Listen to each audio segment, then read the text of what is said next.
Oke, para mahasiswa sekalian, teman-teman semuanya, selamat malam. Terima kasih gabung di kelas malam ini. Eh, ini kelas pengganti karena harusnya kita Senin malam, cuman karena waktu Senin kemarin saya ada kegiatan sehingga nggak bisa kelas. Diganti hari ini. Sebenarnya diganti hari Kamis, cuman karena saya lupa ada kelas hari Kamis, saya geser ke Jumat. Saya sangat minta maaf untuk perubahan itu karena memang saya lupa. Jadi murni kesalahan saya.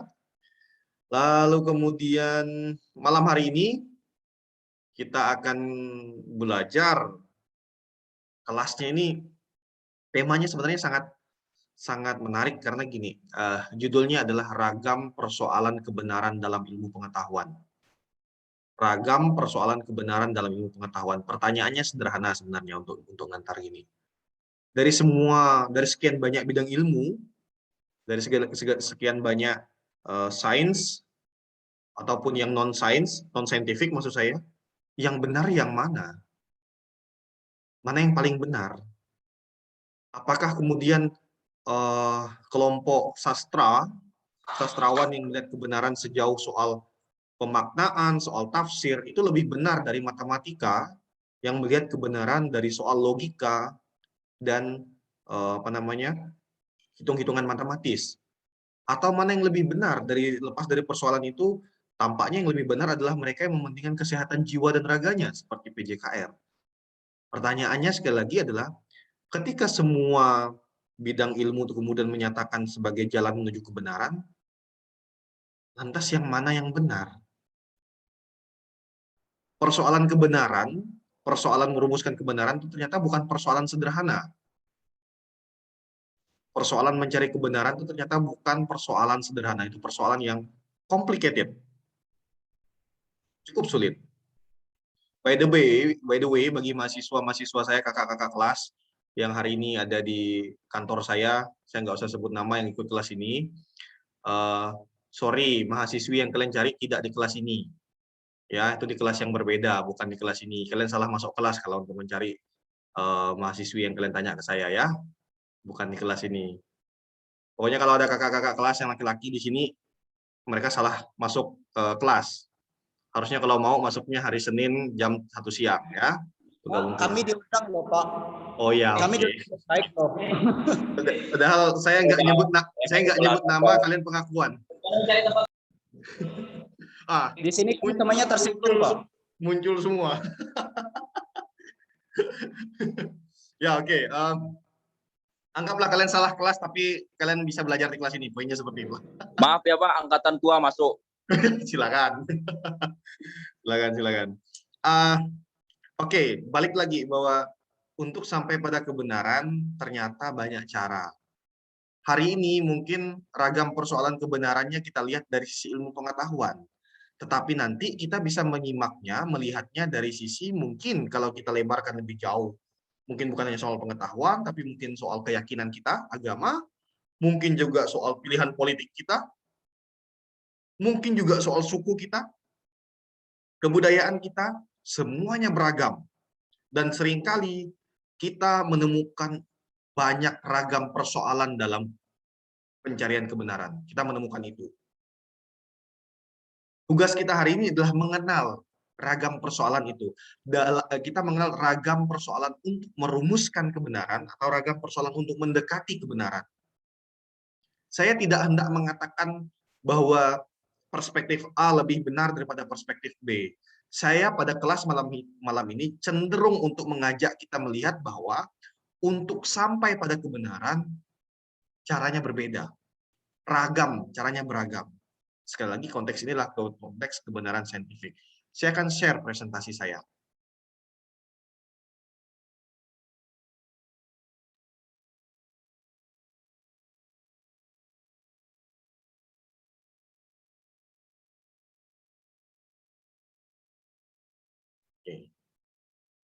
Oke, para mahasiswa, kita akan belajar tentang ragam permasalahan kebenaran. Semoga pembahasan saya malam ini cukup sederhana dan mampu kalian pahami. Harapan saya seperti itu. Pertanyaan sederhana, apa itu kebenaran?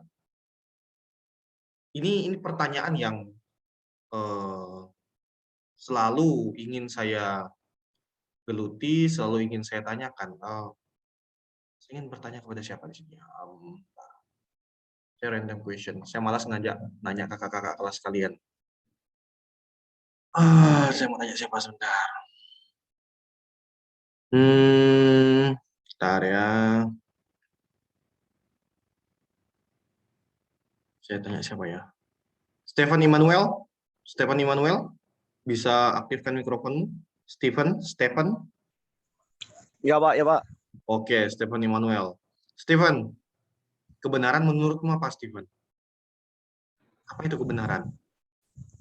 Kebenaran Pak. Apa itu kebenaran? Bentar Pak, saya mikir Pak. It's okay, take your time. What is truth? Apa itu kebenaran? Kalau menurut saya kebenaran tuh kayak pendapat yang sesuai gitu Pak. Apa artinya pendapat yang sesuai? Maksudnya pendapat yang sesuai apa? Loren Putrisia, persiapan menjawab setelah ini ya. Apa maksudnya pendapat yang sesuai, Stephen Immanuel?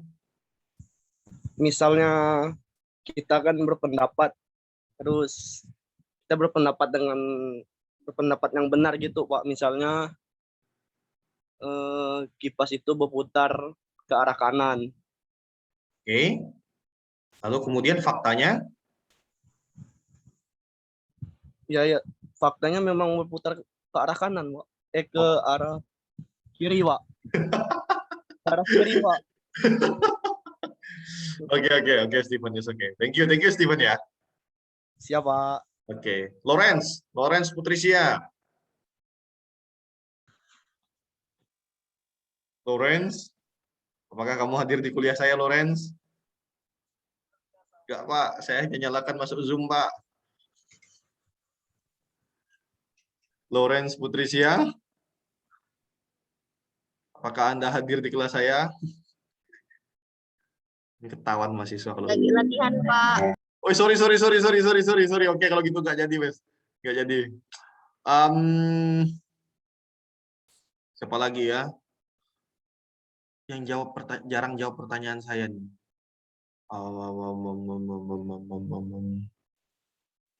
Tri Eva Lestari.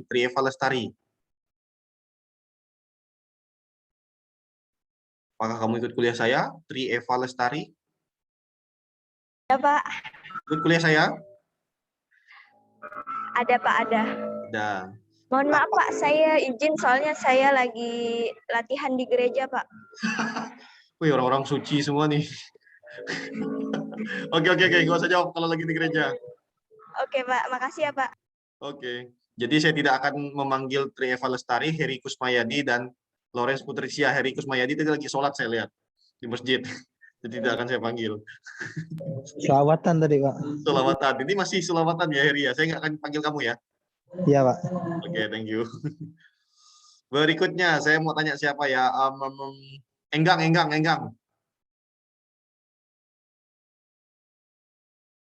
Enggang, jangan bilang kamu lagi sembahyang juga. Halo, Enggang. Bisa mendengar saya, Enggang? Dangdutan pula. Astaga. Aduh, mahasiswa saya ini kuliah sambil dangdutan lagi. Yang kosong siapa nih? Yang bisa saya tanya-tanya?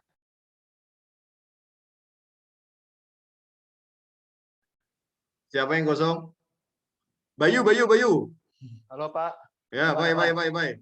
Ya, Apa itu kebenaran, Bay? kebenaran. Ya, menurutmu? Menurutku, kebenaran adalah sesuatu yang tidak bisa disalahkan. Oke. Apa maksudnya? Apa maksudnya? Ya, Saya nggak akan menyalahkan saya tidak akan menyalahkan definisimu ya, karena saya belum mengajarkan tentang logika. Tapi it's okay. Coba kamu jelaskan apa yang kamu maksud. kebenaran ya, Pak ya.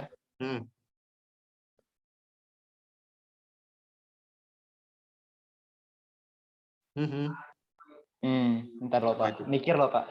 Mikir dulu ya. Enggak, Apa ini itu enggak. kebenaran? Ya, apa itu kebenaran?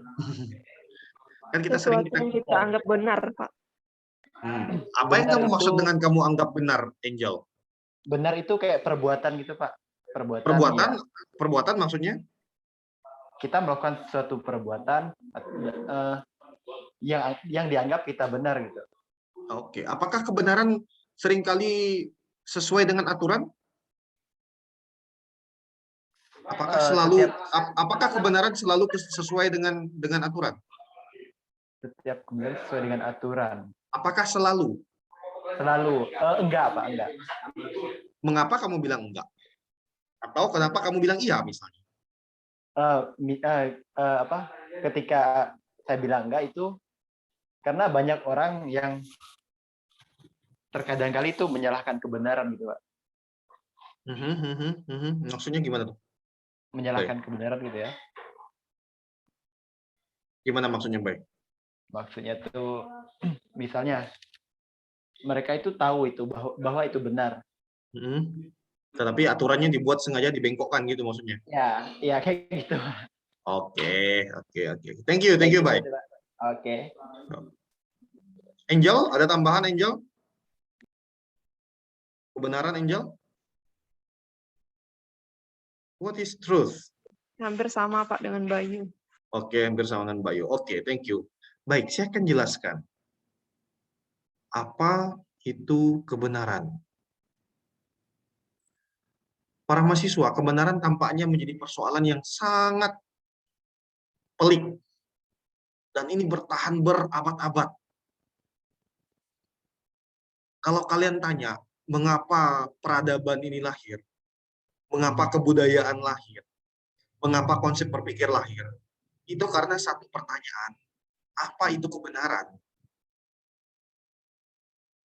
Kebenaran apa yang harus dipegang manusia? Asal kalian ketahui, hanya manusialah satu-satunya. Kalau saya sebut sebagai ciptaan, yang dalam hidupnya dia akan mencari kebenaran. Hanya manusia satu-satunya. Karena kebenaran itu tampaknya bukan hanya sekadar, betul, yang disampaikan Bayu, bukan hanya sekedar peraturan. Kebenaran lebih besar dari itu, dan manusia satu-satunya yang diberi kesempatan untuk menggali kebenaran.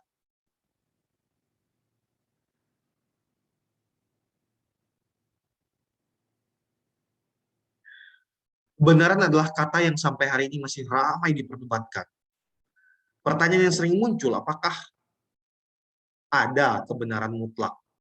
Kebenaran yang tidak bisa diganggu-gugat? Kebenaran yang final? Atau kebenaran itu relatif? Apakah kebenaran itu mutlak atau relatif? Apakah ada kebenaran mutlak yang tidak bisa dibantahkan dan bisa diterima oleh setiap orang? Apakah ada? Atau apakah kebenaran itu relatif? Relatif itu artinya apa? Apa yang menurutku benar belum tentu menurutmu benar. Apa yang menurutmu benar belum tentu menurutku benar. Serelatif itukah kebenaran? Kalau kebenaran itu relatif, bagaimana manusia kemudian bisa hidup bersama? Apa yang membuat manusia bisa hidup bersama kemudian kalau setiap kebenaran adalah relatif? Saya ingin menunjukkan satu hal. Kebenaran itu berasal dari kata benar, yang merupakan sebuah kata sifat. Kebenaran kan kata benda. Dasar katanya adalah benar, kata sifat. Artinya, benar harus dilekatkan pada kata benda ataupun kata kerja. Apa maksudnya? Kalau kamu mau mengetahui bentuk dari kebenaran, kamu harus melengketkan kata benar. Ini anak bahasa harus ingat ini. Kamu harus melengketkan kata benar pada kata benda. Contoh misalnya, pikiran yang benar. Kata benar itu baru memiliki arti ketika dilengketkan dengan kata benda. Oh, sekali lagi, pikiran yang benar. Tuhan yang benar. Bertindak dengan benar. Ataupun berperilaku dengan benar. Apa yang ingin dikatakan dari contoh-contoh ini? Yang ingin dikatakan adalah kebenaran hanya dimungkinkan dalam sebuah pembuktian. Kebenaran hanya dimungkinkan dalam sebuah pembuktian. Karena apa? kata sifat benar tanpa kata benda, nyaris tanpa bentuk, tanpa wajah. Kebenaran hanya dimungkinkan dalam sebuah pembuktian. Kata benda ataupun kata kerja adalah bentuk dari pembuktian itu. Plato pernah ngomong kayak gini, I'm trying to think, don't confuse me with facts. I'm trying to think, don't confuse me with facts. Apa artinya? Kalau kalian ingat, Plato adalah filsuf yang sangat mendewakan, filsuf yang memberikan argumen filosofisnya bahwa kebenaran sejati itu ada di dunia idea, dunia konseptual, dunia yang ada di sana. Sementara dunia keseharian kita adalah tipuan atau palsu menurut Plato. Makanya Plato sangat membenci, dalam tanda kutip ya, sangat membenci atau menolak yang namanya materi ataupun kebendaan yang ada di sekitar kita dalam keseharian kita. Karena itu menurut dia tipuan. Makanya ketika dia mengatakan, I'm trying to think, saya ini lagi mikir, tolong jangan bingungkan saya dengan fakta-fakta atau benda-benda. Maksudnya dia adalah seorang yang benar-benar berpikir, pertama-tama tidak meletakkan argumentasinya pada benda kalau menurut Plato. Argumentasi orang berpikir harus diletakkan pada logika atau rasionalitasnya. Ini menurut Plato. Sementara di sisi lain ada orang yang kemudian melihat bahwa argumentasi itu bisa dilihat sejauh bisa dibuktikan dalam keseharian atau dalam sentuhan, dalam pengalaman, dalam hal yang sifatnya indrawi. Plato sebaliknya dia bilang kebenaran itu bukan dari indrawi tetapi dari logika, dari rasionalitas manusia.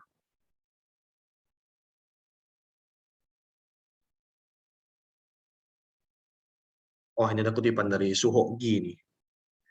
Dia tulis kayak gini, ketika Hitler mulai membuas, maka kelompok Ingeskul berkata tidak. Hitler ini kan terkenal karena sangat keras ya terhadap orang-orang Yahudi. Kelompok Ingeskul itu berkata tidak pada kebuasan Hitler, Jerman. Mereka, para pemuda Jerman ini punya keberanian untuk berkata tidak.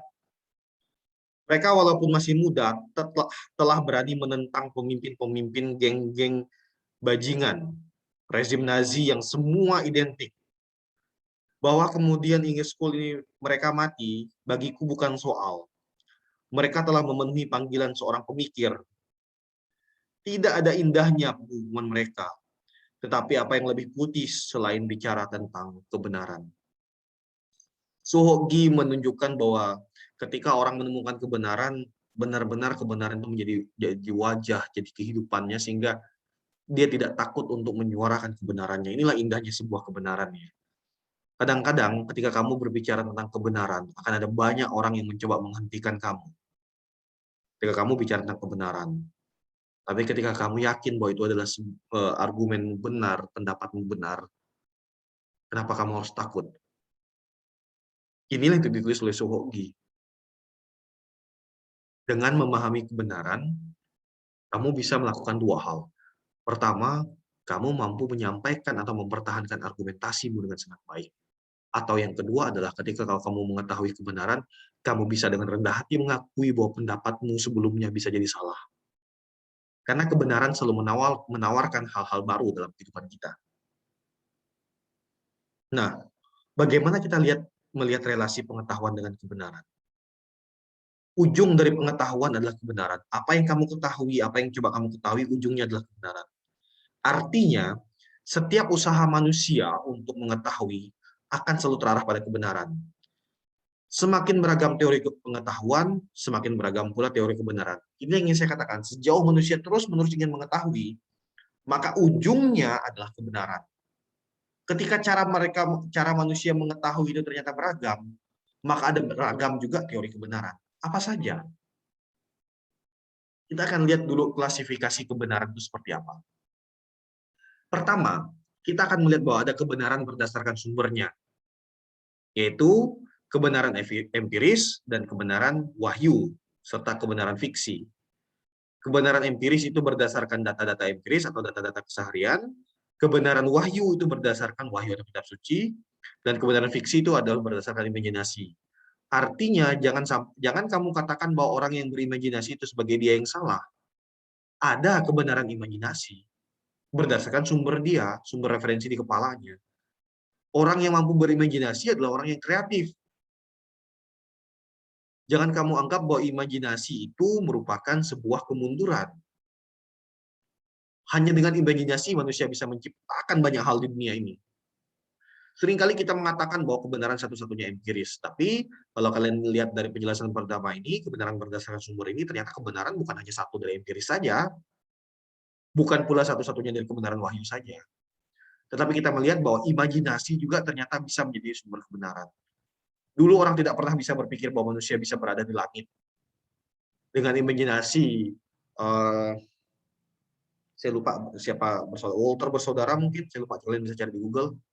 Walter bersaudara kalau nggak salah saya. Mereka bisa menciptakan pesawat. Imajinasi. Dulu orang berimajinasi bahwa orang dengan jarak yang jauh itu pasti bisa terkoneksi satu sama lain. Sekarang kita bisa mengadakan kelas tanpa harus bertemu tatap muka. Ini imajinasi, buah dari imajinasi. Jangan remehkan orang yang memiliki imajinasi dalam hidupnya.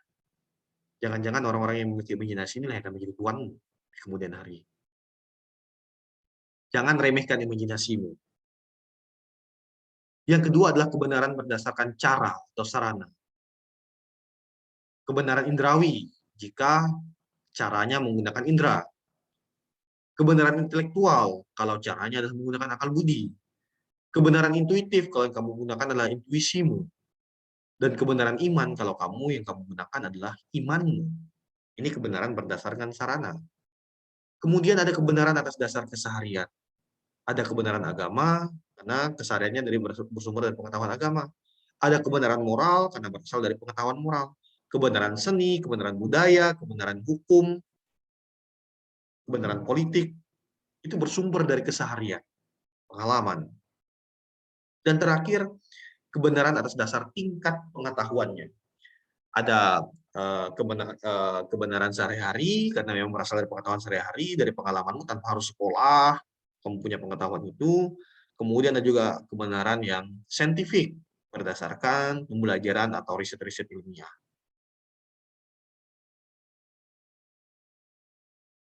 Sekarang kita lihat, tahap berikutnya adalah teori kebenaran.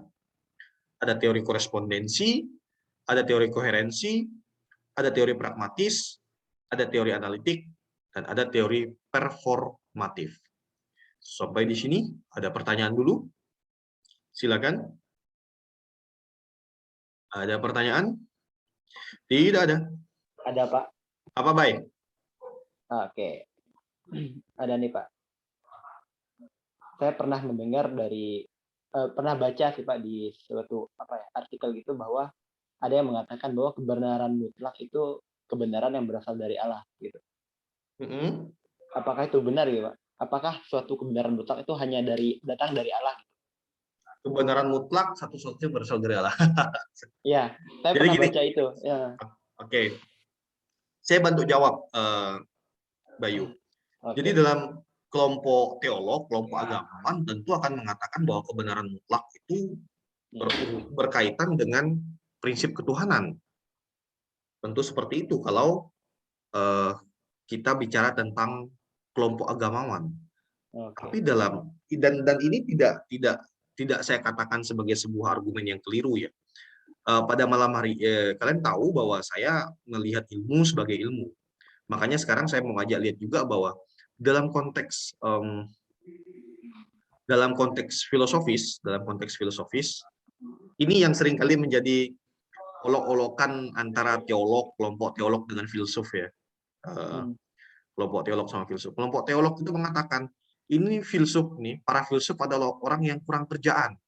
Mengapa kurang kerjaan? Karena para filsuf akan selalu mencari kebenaran.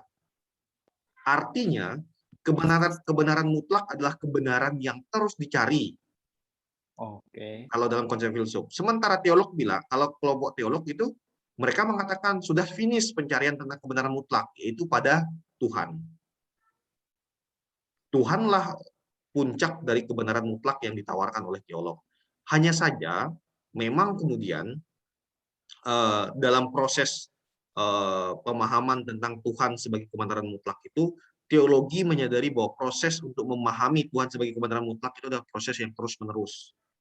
Itu perbedaan antara filsafat dengan teologi. Teologi sudah meletakkan Tuhan sebagai kebenaran mutlak yang menjadi fondasi seluruh kehidupan dan pengetahuan manusia. Sementara para filsuf mengatakan bahwa kebenaran mutlak adalah kebenaran yang terus dicari, kebenaran yang akan terus digugat dan dicari terus-menerus sepanjang hidup manusia. Itu perbedaannya dalam melihat kebenaran mutlak antara teolog dengan para filsuf. Itu, Bayu. Oke, terima kasih Pak. Ya, makasih. Ada pertanyaan lagi? Ada pertanyaan? Saya Pak, Silakan, Bara, Bara. gini Pak, tadi kan Bapak menyebutkan ada 4 dasar kebenaran gitu, kalau nggak salah. Salah satunya itu wahyu Pak. Terus Oke. pengertian kebenaran yang pertama Bapak sebutkan itu apa tadi Pak? Saya lupa Pak, pengertian kebenaran. Kebenaran itu yang mana nih? Sebentar, aku ada banyak ngomong kebenaran soalnya. Yang pertama pengertian kebenaran. Kebenaran, salah satu pengertian kebenaran yang aku sebutkan tadi adalah memerlukan pembuktian, betul? Nah, gitu. Memerlukan pembuktian. Nah, sedangkan wahyu ini secara kalau nggak salah sih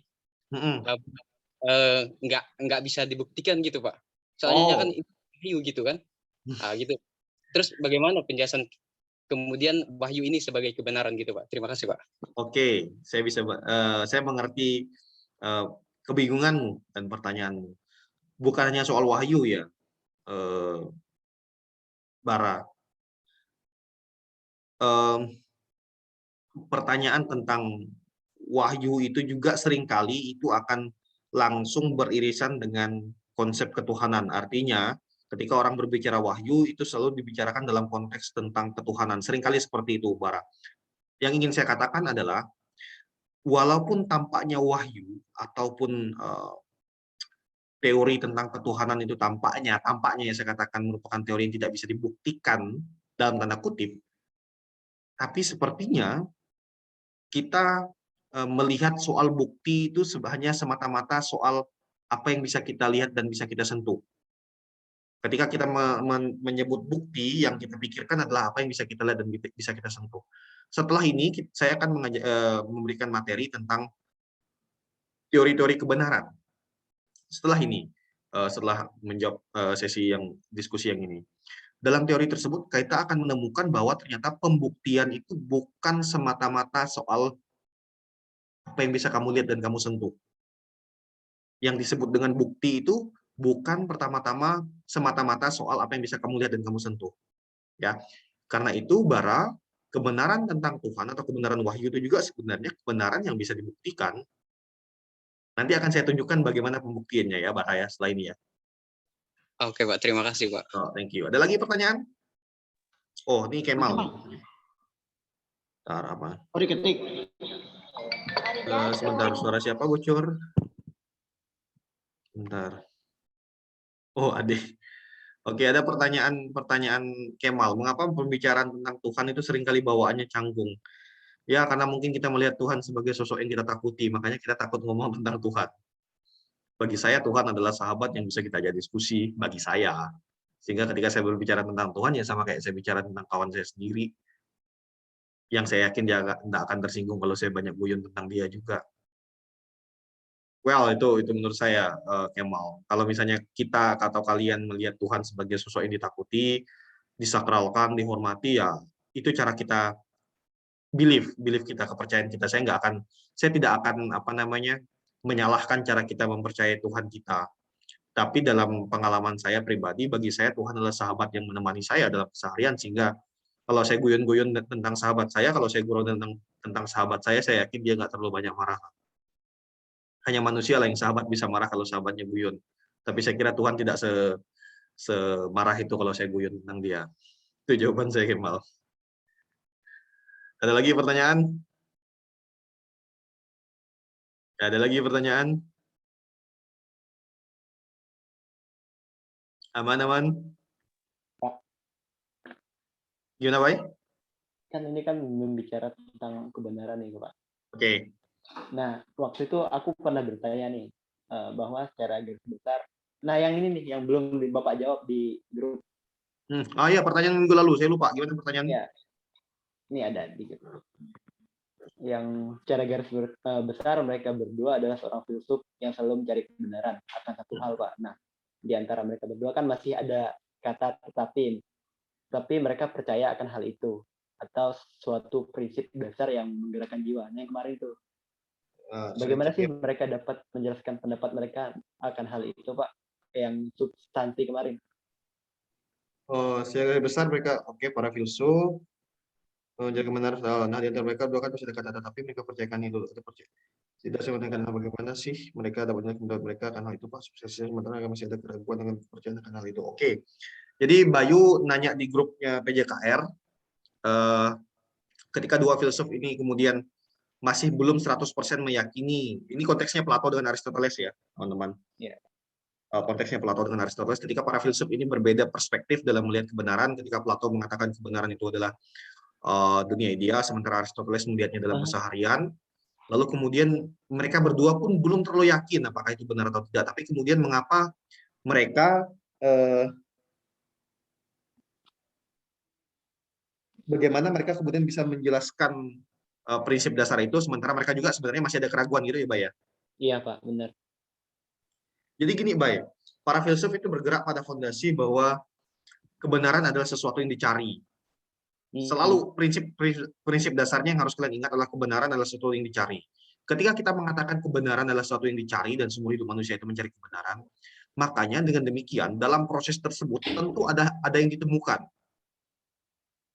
Saya menemukan A, saya menemukan B, saya menemukan C dalam pencarian saya. Dalam perjalanan tersebut, apa yang saya temukan itu kemudian saya bagikan. Apakah saya yakin apa yang saya temukan itu benar? Belum tentu. Tapi paling tidak mungkin 90%, 95% saya yakin itu benar. So, saya bagikan. Kalau ternyata di kemudian hari yang saya bagikan itu keliru, saya akan dengan rendah hati mengakui bahwa kemudian kebenaran itu perlu direvisi. Informasi tentang kebenaran itu perlu direvisi. Tetapi bahwa persoalan manusia terus-menerus mencari kebenaran itu hal yang mutlak sebenarnya. Hal yang sangat mutlak. Dengan demikian, apa yang dilakukan oleh Plato, dilakukan oleh Aristoteles ketika mereka mengajar, walaupun mungkin mereka tidak 100% tahu atau tidak 100% yakin dengan apa yang mereka ketahui tersebut, mereka tetap membagikannya. Karena apa? Sejauh mereka terus mencari kebenaran dengan metodologi yang benar, dengan cara yang benar, mereka yakin bahwa mereka sudah di jalan yang benar. Bahwa ada kekurangan dari kebenaran pengetahuan mereka, itu adalah proses penyempurnaan dari pengetahuan atau kebenaran yang mereka dapatkan. Itu jawaban aku, baik. Semoga bisa jawab ya. Oke. Siap, Pak. Terima kasih, Pak. Thank you, Bayu. Masih ada pertanyaan lagi? Nggak ada? Saya lanjutkan ke teori berikutnya. Teori kebenaran.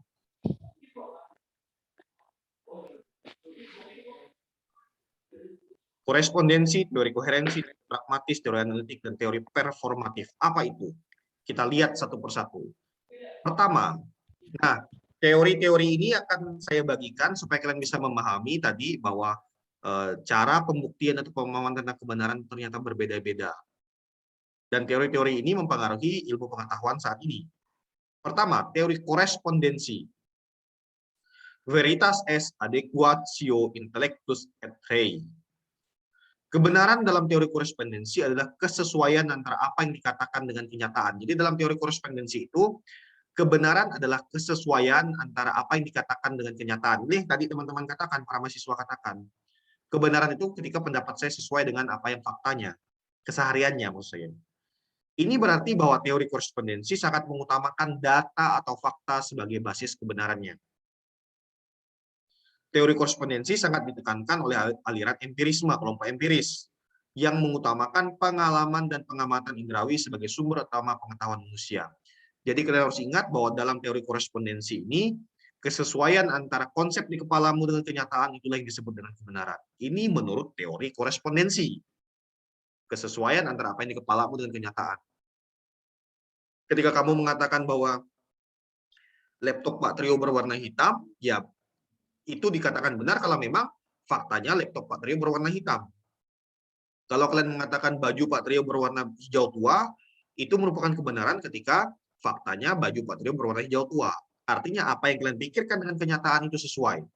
Itu teori korespondensi yang pertama. Ini sangat mudah sekali kalau teori korespondensi. Yang kedua adalah namanya teori koherensi. Teori ini harus kalian pahami pelan-pelan ya. Teori kebenaran koherensi mengatakan bahwa kebenaran itu merupakan suatu proses atau suatu hasil proses atau keadaan yang menunjukkan adanya keadaan yang runtut, yang masuk akal, yang saling berhubungan antara gagasan yang dimiliki oleh seorang subjek mengenai objek tertentu. Artinya, dalam teori koherensi, yang terpenting pertama-tama bukan soal bendanya, bukan soal faktanya. Dalam teori koherensi, yang diperlukan adalah runtutnya, logisnya. Kalau dia logis, berarti benar. Kalau dia logis, berarti benar. Saya ulangi lagi. Ini dalam teori koherensi, yang terpenting adalah logikanya berurutan atau tidak, logikanya tepat atau tidak. Sejauh logikanya tepat, runtutannya tepat, berarti itu benar dalam teori koherensi. Ada enggak yang bisa berikan contoh? Masih bingung semua. Atau siapa yang mau diskusi sama saya? Biar saya bantu kalian untuk menjelaskan tentang teori koherensi. Siapa yang mau diskusi sama saya? Siapapun, kakak kelas, adik kelas, siapapun. Siapa yang mau diskusi sama saya tentang teori koherensi? Saya akan bantu kalian untuk memahami apa itu teori koherensi. Silakan, siapapun. Anybody? Teori koherensi? Siapa yang mau saya ajak diskusi tentang teori koherensi? Adakah? Caimin? Ayo para mahasiswa atau siapapun yang ikut kelas ini, ada yang mau saya ajak diskusi tentang teori koherensi? Ada? Aduh, Caimin. Ade, sinyal nggak support, Pak. Oke lah, saya terima lah. Masih bingung, Pak. Masih bingung? Nggak apa-apa. Siapa yang mau saya ajak diskusi? Saya bisa bantu jelaskan. Saya bisa bantu kamu untuk mengerti bagaimana sih kebenaran dari teori koherensi. Saya nggak akan menguji kamu tahu atau tidak, tapi saya akan membantu kamu untuk mengerti ini dengan contoh. Siapa yang mau saya ajak diskusi? Itu kayak teori koherensi mendekati kayak suatu proses perasaan kayak gitu yang logis, Kak, Pak? Nah, sini, Angel, saya tanya-tanya nggak apa-apa ya? Iya, Pak. Nggak Angel, apa. kamu dilahirkan dari siapa, Angel? Dari ibu dan bapak. Oke, ibu dan bapakmu lahir dari siapa, Angel? Dari kakek dan nenek. Anggaplah itu diterus-teruskan, Angel. Apakah ada ujungnya, Angel? Ada, Pak. Di mana kira-kira ujungnya, Angel? Nggak tahu. Nggak tahu sampai mana. Anggaplah ujungnya yang kamu percaya adalah adanya manusia pertama ya, Angel ya, yang kemudian melahirkan kita berikut-berikutnya ya, betul ya? Iya, Pak, betul. Pertanyaan saya terakhir, Angel. Manusia pertama itu siapa yang ciptakan?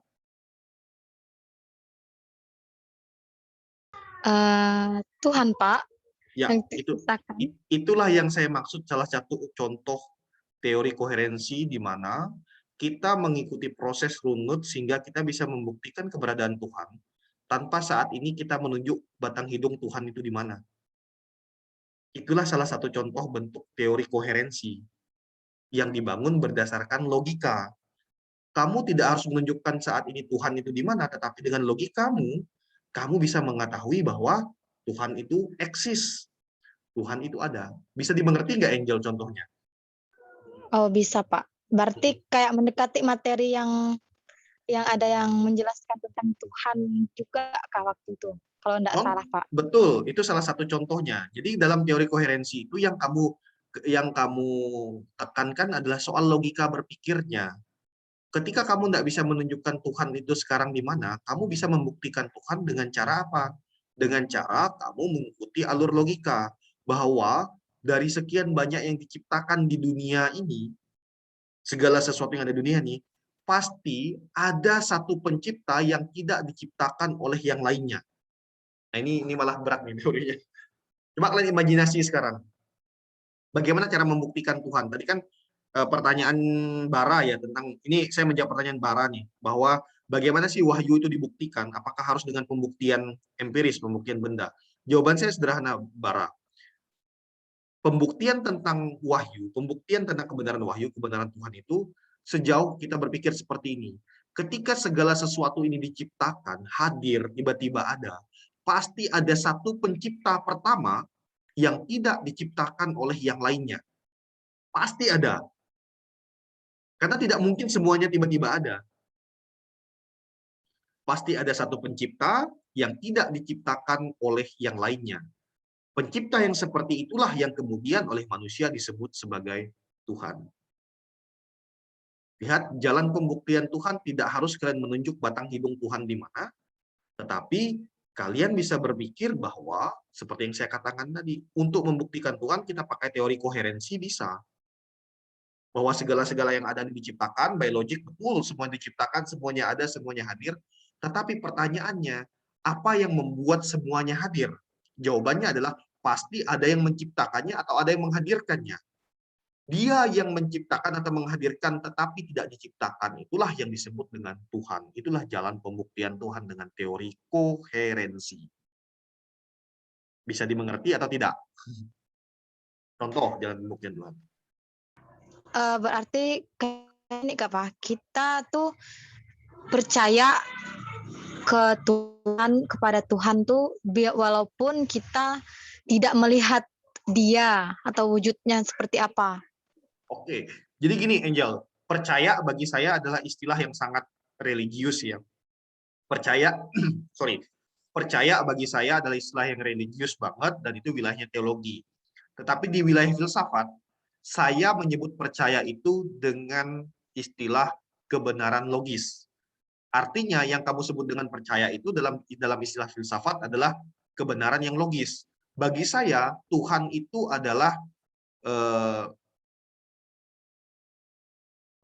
bagi saya kebenaran tentang Tuhan adalah kebenaran yang logis. Karena apa? Logika kita mampu memikirkan tentang adanya pencipta yang tidak diciptakan. Karena kita semuanya diciptakan. Ketika kita semua diciptakan, pasti kita bukan Tuhan. Nah, karena kita diciptakan, pasti ada orang yang menciptakan yang tidak diciptakan oleh orang lain. Atau ada pribadi yang diciptakan yang tidak, ada pribadi yang menciptakan segala sesuatu yang tidak diciptakan oleh pribadi lain. Sosok itulah yang kita sebut dengan Tuhan. Itu yang tadi kamu sebut dengan percaya, tetapi bagi saya istilah yang saya gunakan biasanya adalah kebenaran logis dalam pembuktian Tuhan. Itu Angel. Iya Pak, baik Pak, makasih Pak. Ya. Bara gimana tadi, Bara? Iya Pak, mengerti Pak. Bisa ya? Tuhan bisa Bisa. dibuktikan ya? Ya jadi dari penjelasan Bapak saya menangkap gitu bahwa kebenaran itu ketika kita nggak bisa menyampaikan kebenaran di depan orang, kita bisa menjelaskan tapi memakai logika gitu. Ya, karena tidak semua kebenaran pada akhirnya adalah soal bukti empiris. Kadang-kadang ada kebenaran yang bisa dijelaskan dengan bukti logis atau dalam bahasa kita tadi ada teori koherensi. Iya Pak. Oke, Pak nitip pendapat dari Bapak. Apakah ada atau pendapat dari filsuf-filsuf atau ahli yang menyatakan bahwa apakah dosa yang tidak mendatangkan maut dan apa pandangan dari pembelajaran filsafat? Saya nggak tahu ini yang nanya siapa ya, tapi saya akan jawab saja lah. Sebenarnya gini, dalam pembelajaran filsafat saya tidak berbicara tentang dosa, karena dosa itu adalah istilah teologi, istilah spiritual, istilah agama. Dalam filsafat tentu tidak mengenal dosa dalam istilah filsafat. Filsafat itu mengenal yang namanya perbuatan baik atau perbuatan buruk. Dosa sekali lagi adalah terminologi dari teologi, sehingga saya tidak akan berbicara tentang ranah itu, karena bukan bidang saya. Ada para teolog yang akan menjelaskan itu. Dalam filsafat, kamu hanya mengetahui tentang prinsip-prinsip kebaikan atau prinsip-prinsip keburukan, prinsip-prinsip kebenaran atau prinsip-prinsip sesuatu yang salah. Itu yang dipelajari dalam filsafat. Itu jawaban saya. Ada lagi pertanyaan? Ada? Nggak ada? Oi, baik. Berarti ini yang saya dapat ya, berarti suatu kebenaran itu berarti ada dasarnya gitu ya Pak? Betul, kebenaran itu selalu punya fondasi. Nah, misalnya gini nih, kayak dasar kebenaran paling mudah itu apa sih Pak? Yang misalnya kan yang sudah disampaikan oleh orang yang bijaksana atau orang yang lebih pintar sebelum kita gitu. Misalnya sebelum Plato ada Socrates. Nah, sebelum Aristoteles ada Plato. Nah, berarti kebenaran itu selalu berjalan gitu ya. Oke, ini menarik pertanyaanmu. Apakah kebenaran itu bisa diwariskan atau tidak? Mungkin ya, Iya, itu mungkin maksudnya. dari Socrates, Plato, dari Plato Betul. ke Aristoteles gitu. Betul. Oke, jawaban saya kayak gini, Bayu. Kebenaran itu bisa diajarkan. Artinya ada guru yang mengajarkan. Itu betul. Satu, saya setuju itu. Tetapi saya tidak setuju ketika kita mengatakan kemudian bahwa guru selalu benar. Oke. Dua hal yang berbeda ya. Jadi saya ulangi lagi, kebenaran itu bisa diwariskan. Diwariskan bukan kayak karena kamu, misalnya kamu anak dosen, tiba-tiba kamu pintar kayak dosen, nggak gitu juga. Tapi maksud saya adalah kebenaran itu bisa diwariskan dalam bentuk pengajaran. Itu benar. Tetapi saya tidak setuju bahwa posisimu sebagai guru, posisimu sebagai pengajar itu menyebabkan kamu dianggap sebagai orang benar. Itu nggak setuju saya.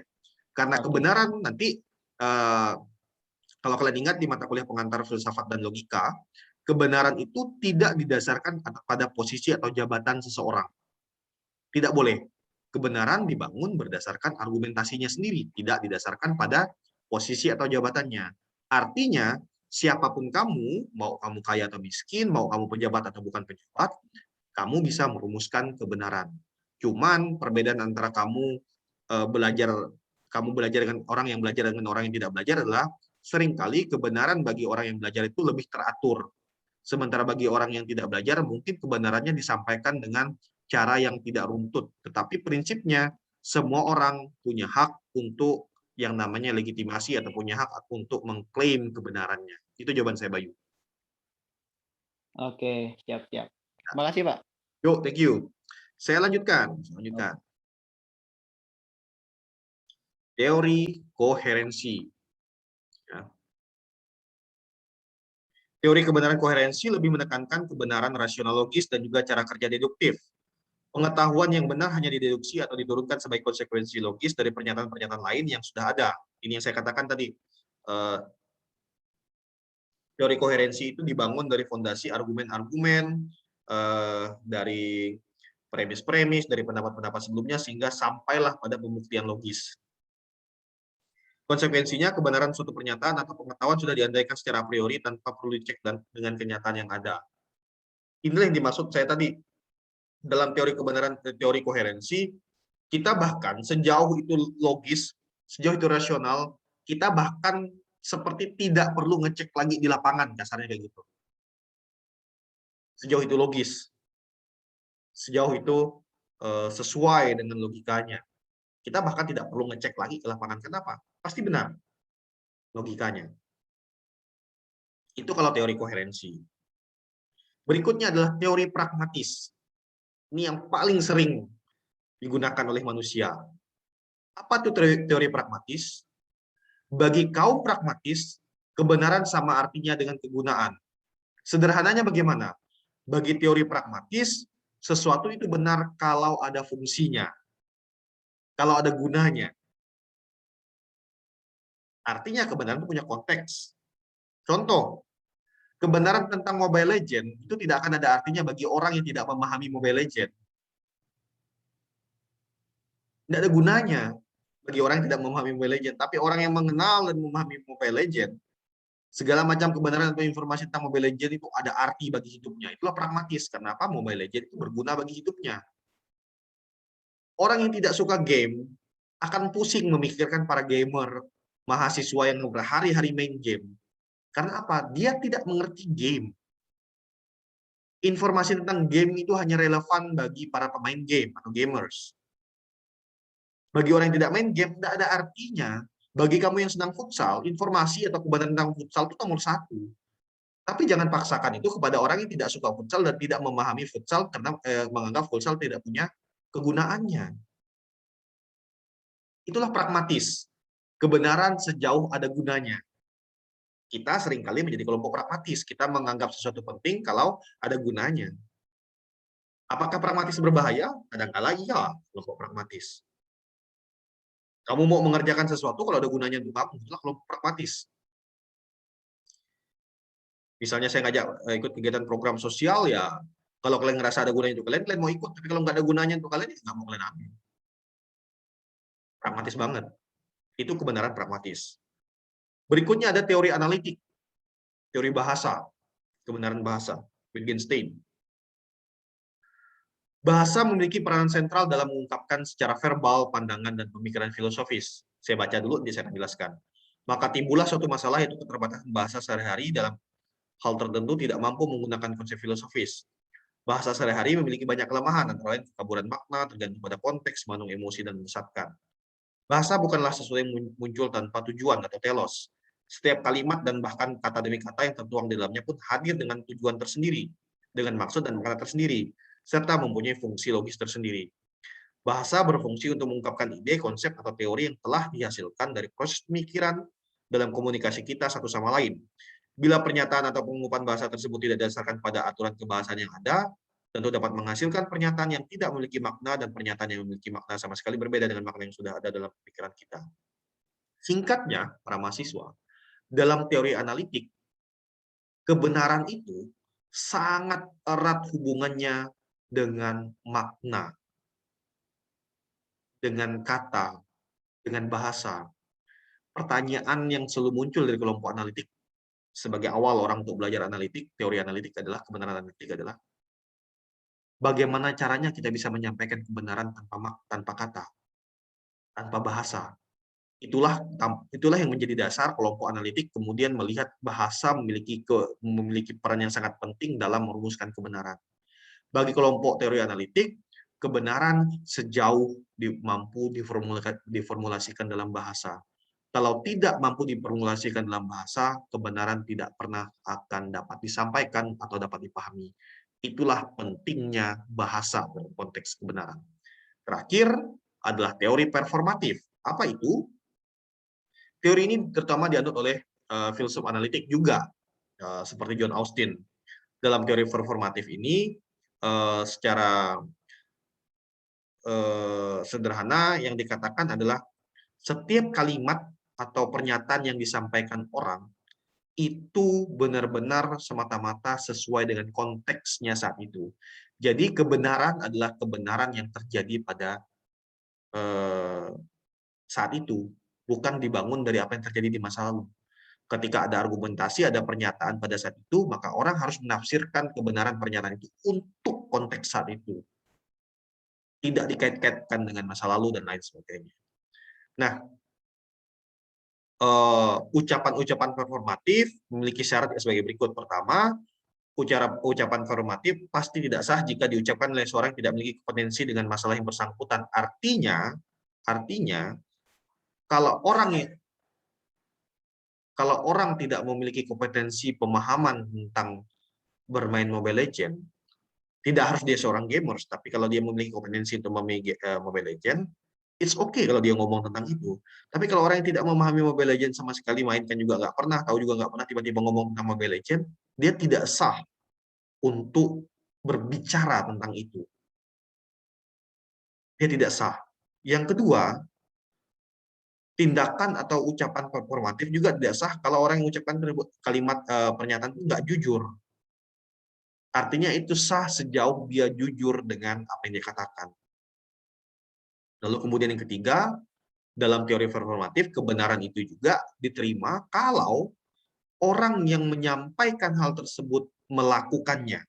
Tetapi kalau dia menyimpang dari apa yang dia katakan, maka dengan demikian dia melanggar prinsip kebenaran dalam teori performatif.